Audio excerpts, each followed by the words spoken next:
ውድ ኦሊም ትኩረት ያድርጉ። ከኢራን የሚሳኤል ስጋትና ከቀጠለው የጸጥታ ሁኔታ አንጻር ከምን ጊዜውም በላይ መረጃ ማግኘት፣ ጥንቃቄ ማድረግና ድጋፍ ማግኘት አስፈላጊ ነው። ልብ ይበሉ፣ የማዕከል ትዕዛዝ ፒኩድ ሃኦሬፍ የማንቂያ ደውል ስርዓቱን አሻሽሏል። ይህ ይፋዊ የእስራኤል መከላከያ ኃይል ባለስልጣን IDF ለድንገተኛ አደጋ ዝግጁነትና የደህንነት መመሪያዎችን የሚያገኙበት ምንጭ ነው። www.oref.org.il/HEBን ይመልከቱ ወይም በሰባቱም ቀናት 24 ሰዓት ወደሚገኘው 104 ላይ በመደወል በሚፈልጉት ቋንቋ አገልግሎት ሊያገኙ ይችላሉ። ባሉበት አካባቢ መሰረት ወደ መጠለያ የሚሄዱበት የጊዜ ገደብ ቀድሞ ይደርሶታል። እንዲሁም ከደውሉ በፊት፣ ደውሉ በሚሰማበት ጊዜና ከደውሉ በኋላ ምን ማድረግ እንዳለቦት ዝርዝር መመሪያዎችን ያገኛሉ።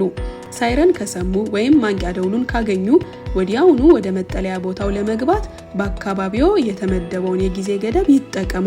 ወቅቱ ውጥረት የበዛበት አስጨናቂ ጊዜ ነው። የአሊያና ቅሌታ ሚኒስትር ኦሊም የሚያስፈልጋቸውን ሁሉ ድጋፍ ማግኘታቸውን ለማረጋገጥ ብሎም ወቅታዊ ሁኔታ በተመለከተ መረጃዎችን ማግኘት እንዲቻል የጥሪ ማዕከሎች ላይ እየሰራ ይገኛል። የጥሪ ማዕከሉ በ6 ቋንቋዎች ይሰራል። በእንግሊዝኛ፣ በሩሲያኛ፣ በስፓኒሽ፣ በፈረንሳይኛ፣ በአማርኛና ዕብራይስጥ። አሁኑኑ 2994 ላይ ይደውሉ።